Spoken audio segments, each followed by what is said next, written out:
Hello students, welcome again. आज का मेरा टॉपिक बायोडाइवर्सिटी पार्ट 2 में इन सीटू कंजर्वेशन पर है। फर्स्ट ऑफ ऑल हम देखेंगे इन सीटू कंजर्वेशन क्या होता है। तो it is the conservation of species in its natural habitat. हम किसी भी स्पीसीज को उसके नेचुरल हैबिटेट में, जहाँ वो नेचुरली पाया जाता है, अगर हम पर्टिकुलर उस प्लेस पे जाके उस प्लेस को कंजर्व कर दें तो इट मीन्स कि वो स्पीसीज अपने आप कंजर्व हो जाएगी। तो in situ conservation is the conservation of species in its natural habitat. हम we protect the ecological and biological area. हम इन सीटू कंजर्वेशन में इकोलॉजिकल और उस जो भी वो एरिया है उसका बायोजियोग्राफिकल एरिया पूरा का पूरा हम उसको प्रोटेक्ट करते हैं। Where the biological diversity with its natural and cultural resources, जहाँ पे उस जो डाइवर्सिटी है वो डाइवर्सिटी किसी भी चीज़ की हो सकती है, प्लांट की हो सकती है, किसी एनिमल की हो सकती है। तो उस पर्टिकुलर एरिया की जो डाइवर्सिटी है वो नेचुरली और कल्चर उसका जो नेचुरल एंड कल्चरल रिसोर्सेज दोनों प्रोटेक्ट होते हैं। And it is managed through the legal action. और हम इसको जो है मैनेज करते हैं एक लीगल एक्शन के थ्रू। मतलब अगर सपोज़ उस एरिया में कोई इंटरप्शन करता है, उस एरिया पे कोई प्रॉब्लम क्रिएट करने की कोशिश करता है, तो हम उसके खिलाफ लीगल एक्शन ले सकते हैं। गवर्नमेंट ऑफ इंडिया या जो भी गवर्नमेंट है, जिस गवर्नमेंट के अंडर में उसको उस एरिया को प्रोटेक्ट किया गया है, उस गवर्नमेंट के पास सारे राइट्स होते हैं कि हम उसमें कौन कौन सी एक्टिविटी कर सकते हैं, कौन कौन सी एक्टिविटी हम नहीं कर सकते हैं। तो इसके अगर हम एग्जाम्पल के बारे में जाने इन सीटू कंजर्वेशन के, तो that is biosphere reserve, national park and wildlife sanctuaries. तो वन बाय वन हम इसको डिटेल में पढ़ेंगे। तो first of all biosphere reserve, there are multipurpose protected area include terrestrial, marine and coastal area. तो biosphere reserve में हम reserve करते हैं ऐसे एरिया को जो कि मल्टीपर्पज़ यूज़ होता है। मल्टीपर्पज़ का मतलब कि ऐसे एरिया को लोग जो है उसमें क्रॉप कर सकते हैं, फील्ड के जैसे यूज़ कर सकते हैं, खेती कर सकते हैं। हम वहाँ से टिम्बर का कलेक्शन कर सकते हैं, लकड़ी का जो है काम कर सकते हैं। और कोई भी हमारा अगर वहाँ पे कोई पर्टिकुलर मेडिसिनल प्लांट ग्रो हो रहा हो तो हम उसको भी कल्चर करके उसको जो है प्रोटेक्ट करके कल्चर करके हम उसको फर्दर जो है फिर बेच सकते हैं, सप्लाई कर सकते हैं। तो this multipurpose protected area include the terrestrial. तो इसमें terrestrial, marine and coastal. Biosphere reserve में कोई भी एरिया हो सकता है, वो चाहे किसी पर्टिकुलर जंगली एरिया हो, टेरेस्ट्रियल लैंड एरिया हो, हमारा धरती वाला एरिया, या हम किसी मैरीन एरिया को यानी समुद्र को भी हम बायोस्फीयर रिजर्व के तौर पर जो है घोषित कर सकते हैं। कोस्टल एरिया को, समुद्री किनारे को भी हम बायोस्फीयर रिजर्व के तौर पे घोषित कर सकते हैं। तो it is the ecosystem preventing the genetic diversity. तो बायोस्फीयर रिजर्व के जरिए हम किसी भी पर्टिकुलर इकोसिस्टम की जेनेटिक डाइवर्सिटी को जो है रिजर्व कर सकते हैं। एंड यूनिक बायोलॉजिकल कम्युनिटी, और वहाँ पे पाई जाने वाली कोई जो यूनिक कम्युनिटी होगी जो केवल पर्टिकुलर एरिया में ही पाई जाती है, हम उसको बचा सकते हैं। वाइल्ड पॉपुलेशन को प्रोटेक्ट कर सकते हैं। And traditional life style of tribes, और पर्टिकुलर बायोस्फीयर रिजर्व के एरिया की हम ट्रेडिशनल लाइफ को भी सेव कर सकते हैं। जो वहाँ सपोज़ वहाँ पे कोई जनजाति पाई जाती है तो उसका जो भी ट्रेडिशन होगा, अगर उस पर्टिकुलर एरिया को अगर हमने सील किया हुआ है, पर्टिकुलर एरिया को हमने रिज़र्व घोषित किया हुआ है, हमारा गवर्नमेंट का लीगल एक्शन है वहाँ पे हंटिंग या कोई भी जो है बाहरी लोगों का उस पर कोई हक नहीं रह जाएगा। तो इस तरीके से जो उस एरिया का ट्रेडिशनल, जो उस एरिया के लोकल लोग होंगे, लोकल पीपल होंगे, लोकल ट्राइब्स होंगे, जो भी जनजाति लोग होंगे, वो अपने आप को फिर जो है बिल्कुल प्रोटेक्टेड महसूस करेंगे और उनका जो ट्रेडिशन होगा वो जो है डिस्टर्ब नहीं होगा। And we also protect the domesticated plant and animal of that area. और उस एरिया के क्योंकि हम उस एरिया के ट्रेडिशनल लाइफ स्टाइल और ट्राइब्स, जनजाति को जब हम प्रोटेक्ट कर रहे हैं तो उस एरिया का जो प्लांट, कोई स्पेसिफिक प्लांट होगा, डोमेस्टिक प्लांट और एनिमल अपने आप प्रोटेक्ट हो जाएगा। तो the programme of biosphere reserve was launched by the under a very popular programme that is MAB. सबसे पहले बायोस्फीयर रिजर्व का जो प्रोग्राम लॉन्च किया गया वो यूनेस्को के द्वारा 1971 में लॉन्च किया गया। यूनेस्को का फुल फॉर्म है United Nation Educational Scientific and Cultural Organization. तो ये कल्चरल ऑर्गेनाइजेशन जो है वो उसका हेडक्वार्टर पेरिस फ्रांस में है और इसकी स्थापना, इसका जो फाउंडेशन किया गया, इसकी स्थापना की गई वो 1945 में की गई। तो सबसे पहले यूनेस्को के द्वारा 1971 में मैन एंड बायोस्फीयर नाम का एक प्रोग्राम लॉन्च किया गया। मैन एंड बायोस्फीयर, जिसे मैप भी कहते हैं शॉर्ट फॉर्म में, जो कि बायोलॉजिकल बायोस्फीयर रिजर्व किसी पर्टिकुलर एरिया को रिजर्व करने से रिलेटेड था, या किसी पर्टिकुलर एरिया को बायोस्फीयर रिजर्व घोषित करने से रिलेटेड ये प्रोग्राम था। इस प्रोग्राम के बारे में हम डिटेल में देखेंगे। The purpose of this programme to promote the sustainable development based on the local community. तो इस प्रोग्राम का जो पर्पस था वो था पर्टिकुलर किसी एरिया का सस्टेनेबल डेवलपमेंट करना, ऐसा डेवलपमेंट करना कि वो सालों साल तक वो बिल्कुल वो एरिया वैसा ही बना रहे, वहाँ की जो जनजाति है वो डिस्टर्ब ना हो, वहाँ का जो कोई पर्टिकुलर प्लांट स्पीसीज़ है वो डिस्टर्ब ना हो, वहाँ पे पाए जाने वाली सभी जेनेटिक डाइवर्सिटी बनी रहे based on the local community effort. और ये सब कुछ हम वहाँ के लोकल लोगों की सहायता से करते हैं, लोकल कम्युनिटी की सहायता से करते हैं। एंड हम प्रोवाइड करते हैं special environment for both people and nature. हम वहाँ पे रहने वाले लोगों को और वहाँ जिस एरिया को हम प्रोटेक्ट करते हैं, दोनों को हम एक स्पेशल इन्वायरमेंट प्रोवाइड करते हैं कि दोनों आपस में एक दूसरे की सहायता करके दोनों ग्रो कर सकें। अगर अब किसी जगह का पर्टिकुलर एरिया का अगर जो है नेचर ग्रो करेगा, किसी पर्टिकुलर एरिया की जो बायोडाइवर्सिटी है वो रिच होगी, तो उस पर्टिकुलर एरिया में रहने वाले जो लोकल ट्राइब्स हैं या लोकल पीपल हैं वो भी रिच होंगे। तो this programme is the living example of how man and nature can coexist. तो ये प्रोग्राम अपने आप में बहुत ही फेमस प्रोग्राम रहा है और जो कि एक एग्जाम्पल है लिविंग प्रोग्राम का। लिविंग प्रोग्राम का मतलब कि जिसमें ह्यूमन अपने सारे काम को करते हुए, अपनी सारी उसकी बायोलॉजिकल एक्टिविटी है, सारी बायोलॉजिकल एक्टिविटी को करते हुए कैसे नेचर के साथ को एग्जिस्ट कर रहा है, उसके सारे काम भी वहाँ पे पूरे होते हैं, अपनी सारी नीड्स को वो पूरा करता है और साथ ही साथ और नेचर को भी प्रोटेक्ट करता है। वो एक while the respecting each others need. It is very important line कि दोनों की, चाहे वो नेचर की हो या ह्यूमन की, दोनों की नीड जो है वो पूरी होती है। तो टोटल अगर हम प्रेजेंट टाइम की बात करें 2020 तक की, तो 18 बायोस्फीयर रिजर्व इंडिया में है आउट ऑफ 610 इन 117 कंट्री। अगर हम बात करें पूरे वर्ल्ड में तो 610 बायोस्फीयर रिजर्व जो है टोटल वर्ल्ड में है, 117 देशों में फैले हैं जो। तो सबसे पहले हम बात करेंगे बायोस्फीयर रिजर्व नीलगिरी की। तो it is very famous biosphere reserve, पहला बायोस्फीयर रिजर्व भी है इंडिया का। एंड ये जो है लोकेटेड है जो है आपका 3 स्टेट के बीच में ये पूरा फैला हुआ है, तमिलनाडु, केरला एंड कर्नाटका। तो तीनों स्टेट में ये फैला हुआ है बायोस्फीयर रिजर्व। हमने एक नीलगिरी की पहाड़ियाँ हैं जो कि तमिलनाडु, केरला और कर्नाटका इन तीनों एरिया में पाई जाती हैं। तो इसको पूरी तरह से एक बायोस्फीयर रिजर्व घोषित कर दिया गया है। एंड अगर हम बात करें यहाँ पे कौन कौन से आपके जो है वो ज़िले लगेंगे, तो बांदीपुर, जो कि बांदीपुर बाद में एक नेशनल पार्क भी है हमारा, नागरहोल, मधुमलाई और साइलेंट वैली जो है, ये सारे इस बायोस्फीयर रिजर्व के अंदर आते हैं। दूसरे बायोस्फीयर रिजर्व की बात करें तो दैट इज़ नंदा देवी, तो ये उत्तराखंड में है। एंड अगर हम बात करें तो ये जो है आपके चमोली, पिथौरागढ़ और अल्मोड़ा डिस्ट्रिक्ट में ये फैला हुआ है। अब हम बात करेंगे इसी तरीके से अगले जो कि मेघालय में है आपका Nokrek, and the next is Manas which is another the very famous, ये असम में है।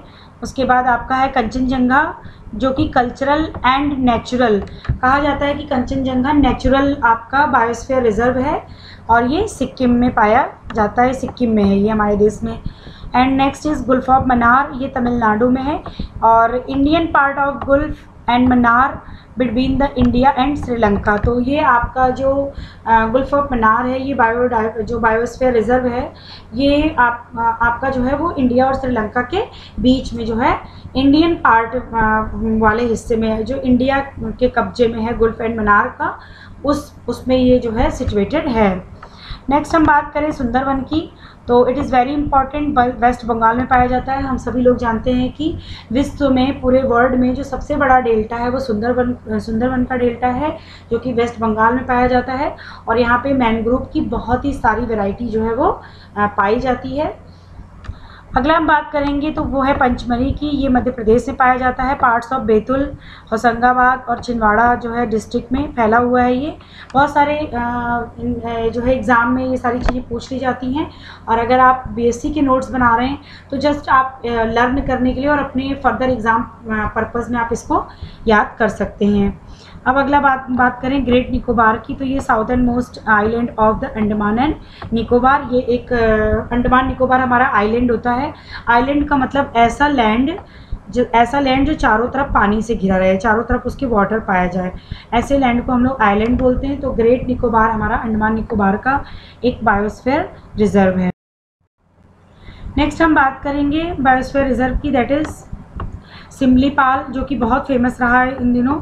ये उड़ीसा में जो है पाया जाता है, और मयूरभंजन डिस्ट्रिक्ट में। और सिमलीपाल बायोस्फीयर रिजर्व होने के साथ साथ एक नेशनल पार्क भी है। अगला है आपका डिब्रू सिकोवा, ये असम में है, डिब्रूगढ़ से ही आपको ये याद हो सकता है। अगला है दिहांग दिबांग, और एक जो है एक वैली है ये, जहाँ से बहुत सारी हमारी नदियाँ भी निकलती हैं। It is very important. Again Arunachal Pradesh में हमारे पाया जाता है, सियांग और दिबांग वैली में, सियांग और दिबांग नाम की घाटी में पाया जाता है।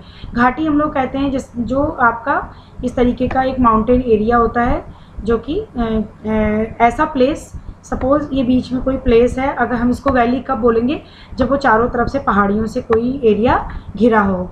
तो जो आपका दिहांग और दिबांग पाया जाता है, ये बायोस्फीयर रिजर्व, ये अरुणाचल प्रदेश में है और सियांग एंड दिबांग वैली में पाया जाता है। अगला है अमरकंटक का, तो ये छत्तीसगढ़ और एमपी में फैला हुआ है। अगस्त्यमलाई नाम से ही पता चल रहा है, ये कुछ साउथ इंडिया की तरफ का है। So it is situated in Kerala. अगला है आपका जो है Kutch biosphere reserve. It is very important, क्योंकि कच्छ ऑफ रण आपका गुजरात में पाया जाता है, और ये एक मरुस्थलीय एरिया है, और इस मरुस्थलीय एरिया को बायोस्फीयर रिजर्व के रूप में घोषित कर दिया गया है। बहुत सारी जगहों पे पूछता है कि सबसे बड़ा जो आपका ये धार है वो हमारा कच्छ वाला ही एरिया है, जो गुजरात में पाया जाता है। जो अगला है कोल्ड डिज़र्ट, तो ये हिमाचल प्रदेश में है, पिन वैली नेशनल पार्क और में जो है ये किबर वाइल्ड लाइफ सेंचुरी में फैला हुआ है। देन आपका लास्ट है पन्ना, जो कि आपका मध्य प्रदेश में फैला है। सेचलम हिल्स, ये आपका जो है चित्तूर और जो है कडप्पा डिस्ट्रिक्ट में जो है फैला हुआ है। अब हम बात करेंगे किसी भी एरिया को बायोस्फीयर रिजर्व घोषित हम कर देते हैं तो उसका स्ट्रक्चर क्या होता है, वहाँ पे हम कौन कौन से एरिया में जो है कौन कौन से एरिया को हम डिस्टर्ब कर सकते हैं और कौन कौन सा एरिया पूरी तरह प्रोटेक्टेड होता है। तो अब biosphere reserve consist of 3 zone. कोई भी बायोस्फीयर रिजर्व 3 जोन से मिलकर बना होता है। Number 1 core zone, number 2 buffer zone and number 3 transition zone.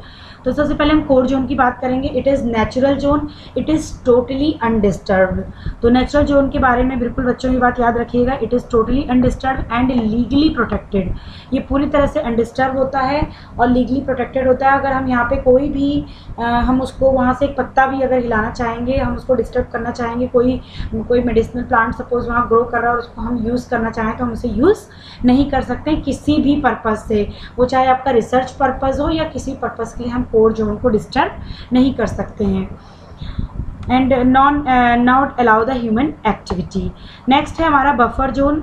तो इस फिगर की सहायता से हमने एक सपोज ये कोई बायोस्फीयर रिजर्व है, तो इसमें से जो हमारा ये ग्रीन कलर से अंदर ये बिल्कुल डार्क ग्रीन कलर से हमने दिखाया, that is the which I am lining with the red line, this is the core zone, ये this is the core zone. और हमने यहाँ पे एक सिग्नल दिया हुआ है। ये फिगर मैंने जो है सिमोन की थीसिस से उठाया, जो कि 2016 में इन्होंने अपनी थीसिस जमा की है। उसमें जो है ये दिखाया इन्होंने कि M is stand for monitoring. हम यहाँ पे केवल मॉनिटरिंग कर सकते हैं, केवल उसको चेक कर सकते हैं कि कौन सी स्पीसीज़ यहाँ पे ग्रो हो रही है, कैसे ग्रो हो रही है, कोई नुकसान तो नहीं हो रहा है। बाकी हम यहाँ पे कोई भी ह्यूमन एक्टिविटी कोर एरिया में नहीं कर सकते हैं। तो the next zone is buffer zone. The buffer zone surrounds the core area and limited activity, याद रखिएगा, limited activity are allowed like research, educational activity, tourism and fishing. तो यहाँ पे बहुत ही लिटिल बिट एक्टिविटी अलाउ है, that is research, educational activity के जरिए हम लोग जाना चाहें, रिसर्च करना चाहें, या टूरिज्म के हम घूमने जाते हैं, तो this is the buffer zone, जो कि आपका लिटिल बिट एक्टिविटी यहाँ पे अलाउ है। तो यहाँ पे अगेन मैंने लिखा हुआ है, मतलब यहाँ पे सिमोन साहब ने दर्शाया है, E means educational and training, and T tourism कर सकते हैं हम यहाँ पे, टूरिज़्म, एंड जो है आपका रिक्रिएशन, यहाँ पे human, little bit human activity आपकी यहाँ पे अलाउडेड है। The third is transition zone, या इसको हम लोग मैनिपुलेशन जोन भी बोलते हैं, क्योंकि it is the peripheral outer most layer of the biosphere reserve. ये किसी भी बायोस्फीयर रिजर्व का एकदम आउटर मोस्ट एरिया होता है, where the activity and cooperation is present between the reserve management and local peoples. तो यहाँ पे जो भी हमारा, जिस भी गवर्नमेंट ने जो हमारी गवर्नमेंट है उसका लोकल पीपल के साथ कोऑपरेशन रहता है। लोकल पीपल यहाँ पे जो भी अपने कल्चर को ग्रो करेगी, कोई भी प्रोडक्ट का फॉर्मेशन अगर वो करती है, तो ये गवर्नमेंट की जिम्मेदारी होती है वो उसको परचेस करें और वो उसको बढ़ावा दें, उसको उसके साथ एक कोऑपरेशन की भावना को बनाए रखें। तो where the activity and cooperation is present between reserve management and the local people for cropping, इसमें अलाउ हो सकता है क्रॉपिंग, हम जो है खेती कर सकते हैं, रिक्रिएशन, हम किसी तरीके का रिक्रिएशन कर सकते हैं, सपोज हम वहाँ पे कोई नए पेड़ पौधे लगा सकते हैं, हम फॉरेस्ट्री कर सकते हैं वहाँ पे, and economic use without disturbing the ecology. और यहाँ पे जो भी हमारे लोकल पीपल हैं इस एरिया को अपने इकोनॉमिक पर्पस से यूज़ कर सकते हैं। बस हमें याद रखना है कि हमारी जो यहाँ की इकोलॉजी है वो डिस्टर्ब ना हो। अब हम बात करेंगे कि किसी भी बायोस्फीयर रिजर्व का फंक्शन क्या होता है, जो कि एग्ज़ाम में लिखने वाले एग्जाम्स में पॉइंट ऑफ व्यू से बहुत ही इंपॉर्टेंट है। सपोज़ अगर आप जो है कभी IFS या IAS का एग्ज़ाम दे रहे हैं, तो उसमें भी अगर बायोस्फीयर रिजर्व आता है तो उसके फंक्शन में डिस्क्राइब करना बिल्कुल ना भूलें। तो that is conservation and development. तो किसी भी बायोस्फीयर का रिजर्व का फंक्शन होता है कि हम कंजर्वेशन पे ध्यान दें, दूसरा पर्टिकुलर उस एरिया के डेवलपमेंट पे ध्यान दें। तो to conserve the genetic resources, किसी भी एरिया को बायोस्फीयर रिजर्व घोषित करने पर हमें ये फ़ायदा होता है कि हम उस एरिया के जेनेटिक रिसोर्सेज को कंजर्व कर सकते हैं, स्पीसीज़ को कंजर्व कर सकते हैं, इकोसिस्टम एंड लैंडस्केप को, without uprooting the local people. हमें उस पर्टिकुलर एरिया को कंजर्व करने के लिए लोकल पीपल को बिल्कुल भी भगाने की या लोकल पीपल को वहाँ से हटाने की ज़रूरत नहीं है, उनके साथ ही साथ उस एरिया को हम बायोस्फीयर घोषित कर सकते हैं। And to encourage the traditional resources, हम किसी भी एरिया को बायोस्फीयर रिजर्व घोषित करके उस एरिया के ट्रेडिशनल रिसोर्सेज को बढ़ावा दे सकते हैं। To understand the pattern and processing of the system, हम पर्टिकुलर एरिया की जो भी पैटर्न है उस एरिया का जो है डाइवर्सिटी को लेकर के, उस एरिया की जो हमारी इकोसिस्टम है कैसे ग्रो हो रहा है, ये सारी चीज़ों हम का मॉनिटरिंग कर सकते हैं। To monitor the natural and human cause changes, हम ये भी मॉनिटर कर सकते हैं कि पर्टिकुलर बायोस्फीयर रिजर्व में नेचुरली एंड ह्यूमन की वजह से क्या क्या चेंजेस हो सकते हैं या भविष्य में क्या क्या चेंजेस होंगे। नाउ अब बारी आती है डेवलपमेंट की। तो provide support for research, monitoring and education development. हम यहाँ इस एरिया में रिसर्च कर सकते हैं, मॉनिटरिंग कर सकते हैं, एजुकेशनल डेवलपमेंट के रूप में यूज़ कर सकते हैं। सपोज़ हम बच्चों को ट्रीट करना चाहें कि कैसे हमारे जो हमारे एनिमल्स हैं वो अपने किस तरह के हैबिटेट में रहते हैं, हम ये टीच कर सकते हैं। एजुकेशनल पॉइंट ऑफ व्यू से हम अपने बायोस्फीयर रिजर्व को यूज़ कर सकते हैं। And promote the local level economic development. It is the most important point regarding to the biosphere reserve कि हम किसी भी बायोस्फीयर रिजर्व में प्रमोट कर सकते हैं उस एरिया की लोकल इकोनॉमी को बढ़ाने के लिए। उस एरिया की लोकल इकोनॉमी बढ़ेगी तो हमारे देश की भी इकोनॉमी राइज करेगी। अब हम बात करते हैं नेशनल पार्क की। तो area maintained by the government for the conservation of wildlife, here cultivation, grazing, forestry, habitat manipulation not allowed it. तो हम बात करते हैं नेशनल पार्क की। तो नेशनल पार्क में जो भी है हम कल्टीवेशन नहीं कर सकते हैं, मीन्स हम वहाँ पे कोई खेती नहीं कर सकते हैं। ग्रेजिंग, अपने जानवरों को घास नहीं चरवा सकते, मतलब वहाँ ग्रेजिंग के लिए यूज़ नहीं कर सकते हैं। हम वहाँ पे किसी भी प्रकार की कोई फॉरेस्ट्री नहीं कर सकते हैं। किसी भी हैबिटेट में हम मैनिपुलेशन अलाउड नहीं होता है। अगर हम बात करें भारत में, तो in India 104 national parks and 544 wild life centuries अभी तक इंडिया में टिल 2020 तक हैं। और मध्य प्रदेश एंड अंडमान निकोबार, ये दो एक स्टेट ऐसे हैं जिनके पास सबसे ज़्यादा maximum number of national park की संख्या है। अगर हम बात करें संख्या की, तो दोनों के पास 9 जो है नेशनल पार्क हैं। तो सबसे पहले हम अंडमान निकोबार को ही देखेंगे। तो अंडमान निकोबार में आप एक एक करके सारे नेशनल पार्क की स्टडी कर सकते हैं। इसमें से मोस्टली जो पूछा जाने वाला पार्क है वो है saddle peak national park, southern button and बहुत सारे बार एग्ज़ाम में middle button and mount Herriot national park पूछा गया। ये चारों बहुत इंपॉर्टेंट हैं नेशनल पार्क की दृष्टि से अंडमान निकोबार में, जो कि एग्ज़ाम्स में पूछे जाते हैं। तो अगर हम बात करें तो सबसे smallest national park in India, that is south button island national park which is situated in Andaman and Nicobar. अब हम बात करेंगे आंध्र प्रदेश की। तो आंध्र प्रदेश में हमारे 3 नेशनल पार्क हैं, जिसमें राजीव गांधी रामेश्वरम नेशनल पार्क और Shri Venkateswara national park famous है। अगला है अरुणाचल प्रदेश की। तो अरुणाचल प्रदेश में जो है आपका Namdapha national park, it is very famous और बहुत सारे एग्जाम्स में ये पूछा गया है, जो कि जिसका आइकॉन स्पीसीज़ है, हम जिस स्पीसीज़ से उस नेशनल पार्क को जानते हैं, that is leopard and snow leopard. ये दोनों यहाँ पे जो है बहुत अधिक मात्रा में पाए जाते हैं, या स्पेशली इन्हीं का कंजर्वेशन इस पार्क में किया जाता है। अब हम बात करेंगे जो है हमारे अगले स्टेट की, दैट इज़ आसाम। तो यहाँ पे डिब्रू सिकोवा नेशनल पार्क है, काजीरंगा नेशनल पार्क जो कि बहुत ही most important national park 1 horn rhino के लिए फेमस है, एक सूंड वाले राइनासोरस के लिए। अगला है मानस नेशनल पार्क, ये भी सबसे ज़्यादा पूछा जाने वाला पार्क है असम में, काजीरंगा, मानस एंड अगर हम बात करें recently added national park is Dehing जो है पटकल नेशनल पार्क, जो कि रिसेंटली 2020 में ऐड किया गया। तो आपकी आने वाली परीक्षाओं के लिए ये लाइन जो है बहुत इंपॉर्टेंट हो सकती है।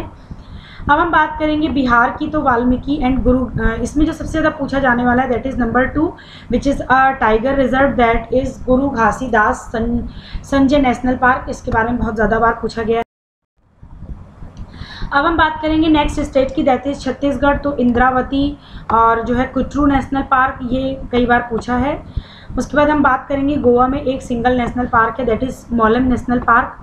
गुजरात में बात करेंगे तो गुजरात का सबसे फेमस नेशनल पार्क है, दैट इज़ गिर नेशनल पार्क, जो कि अपने एशियाटिक लायन जो है आइकॉन के लिए फेमस है। अब हम बात करेंगे हरियाणा की। तो जो है आपका यहाँ पे सुल्टा नेशनल पार्क, ये भी किसी एकाधी परीक्षा में पूछा गया है। Now come to the Himachal Pradesh. तो हिमाचल प्रदेश का जो सबसे ज़्यादा पूछा जाने वाला है दैट इज़ स्पिन वैली, और जो है आपका फिर है हम बात करेंगे जम्मू कश्मीर की। जम्मू कश्मीर में आपका डाची ग्राम, एक चीज़ और यहाँ पे सिटी फॉरेस्ट एक सलीम अली नेशनल पार्क है। तो सलीम अली एक इंडिया के जो है बहुत ही फेमस ऑर्निथोलॉजिस्ट हैं आपका, जो कि आपके जो है बर्ड पे काम करते हैं, जो भी आप चिड़िया पे ये काम करते हैं। अब हम बात करेंगे नेक्स्ट जो है दैट इज़ दाचीग्राम नेशनल पार्क, तो it is the home of Hangal. Hangal एक बर्ड है, तो दाचीग्राम नेशनल पार्क में सबसे ज़्यादा माइग्रेटरी हंगल बर्ड्स आती हैं, जो कि अपने लिए एक खूबसूरती का पॉइंट है। अब हम बात करेंगे नेक्स्ट, जो कि बहुत मोस्ट इम्पॉर्टेंट क्वेश्चन है कि इंडिया का लार्जेस्ट नेशनल पार्क कौन सा है। That is Hemis national park which is situated in Jammu Kashmir state. The next is हम बात करेंगे झारखंड की, तो Bethel national park tiger reserve है, ये पूछा गया है। अगला है आपका कर्नाटका, तो कर्नाटका में सबसे फेमस नेशनल पार्क है that is Bandipur national park, जो कि मैंने आपको पीछे बताया था कि नीलगिरी एक बायोस्फीयर रिजर्व है, जिस रिजर्व एरिया में बांदीपुर भी उस एरिया के अंदर आता है, जो कि नेशनल पार्क के तौर पे घोषित किया गया है। इसको हम लोग एक टाइगर रिजर्व भी मानते हैं, और ये under the project tiger reserve, जब प्रोजेक्ट टाइगर शुरू किया गया था तो सबसे पहली बार बांदीपुर नेशनल पार्क को जो है वो प्रोजेक्ट टाइगर में टाइगर रिजर्व के लिए सेलेक्ट किया गया था। The next is Kerala. Kerala state में सबसे फेमस जो नेशनल पार्क हैं वो दो हैं। एक आपका जो है पेरियार है, जो कि एलिफेंट के लिए फेमस है एंड जो है टाइगर के लिए। नेक्स्ट है साइलेंट वैली, जो कि आपका नीलगिरी थार एंड टेल्ड मैक्यूज के लिए फेमस है। तो जैसे ही मैंने जब वीडियो स्टार्ट किया था, तो स्टार्ट में मैंने बीच में 2 फिगर लगाए हुए हैं which look like as a goat, that is Nilgiri tahr, और एक टेल्ड जो है आपका मैक्यूज था, जिसको हम लोग टाइगर कुछ लायन की तुलना भी देते हैं, वो कुछ लायन की तरह दिखता है लेकिन टेल्ड होता है, इट इज़ कॉल्ड मैक्यूज। तो आप लोग उसको एक बार ज़रूर देखिएगा, इन दोनों का फिगर, ये दोनों कैसे दिखते हैं animal. The next is Madhya Pradesh. Madhya Pradesh अपने आप में बहुत ही फेमस है, क्योंकि यहाँ पे जो है टोटल आपके 9 नेशनल पार्क पाए जाते हैं। तो इसमें बांधवगढ़ बहुत फेमस है, जो कि जो है आप बंगाल टाइगर के लिए फेमस है, और वर्ल्ड की सबसे हाईएस्ट डेंसिटी टाइगर की, बंगाल टाइगर की सबसे highest density Bandhavgarh national park में पाई जाती है। अगला है मंडला, जो कि एक बहुत इस समय बहुत ज़्यादा परीक्षाओं में पूछा गया है। ये एक फॉसिल पार्क है, यहाँ पे बहुत ज़्यादा जो कि टाइम आपका प्रिमिटिव टाइम था, जो कि हमारा वो उस फॉसिल प्लांट के बहुत सारे फॉसिल्स यहाँ पे मिलते हैं। अगेन कान्हा नेशनल पार्क यहाँ का सबसे फेमस नेशनल पार्क है, जो कि एक टाइगर रिजर्व भी है और बहुत सारे मैमल्स का होस्ट भी है। यहाँ पे बहुत सारी मैमल की प्रजातियाँ ग्रो करती हैं। इस समय यहाँ पे संजय नेशनल पार्क और सतपुरा वन विहार, ये सब भी कई सारे एग्जाम में, छोटे छोटे एग्जाम्स में ये क्वेश्चन पूछा है। अगला है महाराष्ट्र डिस्ट्रिक्ट। तो महाराष्ट्र डिस्ट्रिक्ट में आपका Naugaon national park little bit important है। मणिपुर में जो है आपका केबू लंबोज नेशनल पार्क, ये भी इम्पॉर्टेंट है। देन अब हम बात करें उड़ीसा में इस समय सबसे ज़्यादा चर्चा में सिमलीपाल नेशनल पार्क रहा है, जो कि आपका एलिफेंट रिजर्व रहा है, इम्पॉर्टेंट है ये एग्ज़ाम की दृष्टि से। अब हम बात करेंगे राजस्थान की। तो राजस्थान में आपका जो है रणथंभौर, जो कि बंगाल टाइगर के लिए फेमस है, एंड सरिस्का, जो अगेन टाइगर रिजर्व है। तो सबसे ज़्यादा पूछा जाने वाला Rajasthan say that is Ranthambore and Sariska. अब हम बात करेंगे तमिलनाडु में। तो तमिलनाडु में इंदिरा गांधी जो है आपका अन्नामलाई नेशनल पार्क, गुल ऑफ मन्नार जो है, जो कि आपका एक बायोस्फीयर रिजर्व भी था। अब हम बात करेंगे आपका उत्तर प्रदेश में, जहाँ पे दुधवा नेशनल पार्क एक टाइगर रिजर्व है, बहुत ही फेमस है अपने टाइगर रिजर्व के लिए। अब हम बात करेंगे उत्तराखंड की। तो उत्तराखंड का सबसे famous national park that is Jim Corbett national park, जो कि हमारा सबसे पहला स्टेबलाइज किया जाने वाला नेशनल पार्क भी था। इसको 1936 में स्टेबलाइज किया गया। सबसे पहले इसे हैली नाम दिया गया था, हैली नेशनल पार्क, बाद में जिसका नाम बदल करके जिम कॉर्बेट नेशनल पार्क कर दिया गया। यहाँ पे राजा जी नेशनल पार्क है, जो कि अगेन बहुत फेमस है। नंदा देवी नेशनल पार्क, नंदा देवी एक बायोस्फीयर रिजर्व भी है। तो ये सब, और गोविंद नेशनल पार्क, ये सारे जो है नेशनल पार्क यहाँ पे। और वैसे भी हम लोग उत्तराखंड को फूलों की वैली बोलते हैं, तो valley of flower national park भी यहाँ पे जो है मौजूद है। अब हम बात करेंगे अपने आखिरी state that is West Bengal. यहाँ पे जल्दापारा बहुत ही इंपॉर्टेंट है, बहुत सारी परीक्षाओं में पूछा जाता है। वन हॉर्न राइनो के लिए अगेन ये फेमस है। Buxa national park and the Sundarban national park, तो मैंने आपको बताया कि सुंदरवन का जो डेल्टा है वो सबसे बड़ा डेल्टा है विश्व का, तो लार्जेस्ट कोस्टल मैंग्रोव फॉरेस्ट के लिए ये फेमस है। अब बात करेंगे हम लोग वाइल्ड लाइफ सेंचुरी की। तो वाइल्ड लाइफ सेंचुरी क्या होती है? तो लैंड विथ और विदाउट लेक, तो ये लैंड जो है यहाँ पे लेक पाई भी जा सकती है और लेक नहीं भी पाई जा सकती है। एनिमल, हम बहुत ध्यान से देखिए, वाइल्ड लाइफ सेंचुरी में हम ऐसे एनिमल को रिजर्व करते हैं which animal can take refuge, जो कि यहाँ पे आकर के शरण प्राप्त करते हैं। कहीं से वो एनिमल माइग्रेट होकर आते हैं और यहाँ पे आकर शरण प्राप्त करते हैं विदाउट बीइंग हंटेड। यहाँ पे ये सेंचुरीज़ में इनका जो है शिकार नहीं किया जाता है। And is this the place where abused जो है injured and abundant capacity of wildlife में भी जो भी सताए हुए जानवर हैं, इंडेंजर्ड जानवर हैं, अब्यूज्ड जानवर हैं, जिनको कहीं पे जो है प्रकृति में कोई भी जो है बुरी हालतों का सामना करना पड़ा है, तो वो यहाँ पे वाइल्ड लाइफ सेंचुरी के अंदर उनको प्रोटेक्ट किया जाता है।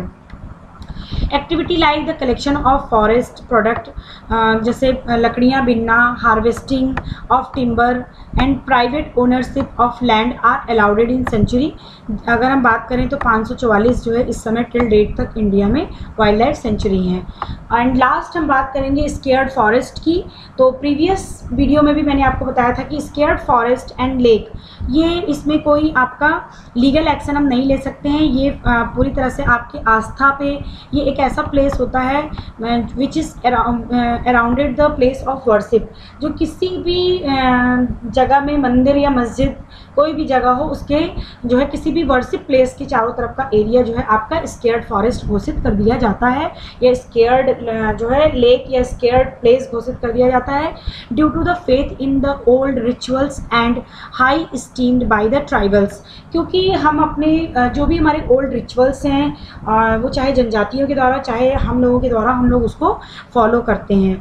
एंड इसी की वजह से serving number of rare, endangered and endemic taxa, जिससे बहुत सारे रेयर एंडेमिक टैक्सा जो है यहाँ पे वो सेफ हो जाते हैं।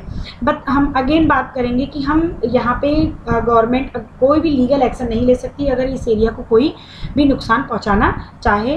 तो इसमें एक आपका कैचियो पैलरी एक लेक है सिक्किम में, जो कि इम्पॉर्टेंट है। तो होप सो आज का मेरा वीडियो आपको पसंद आया होगा। पसंद आया हो तो प्लीज़ लाइक, शेयर, सब्सक्राइब जरूर करें। Thank you very much.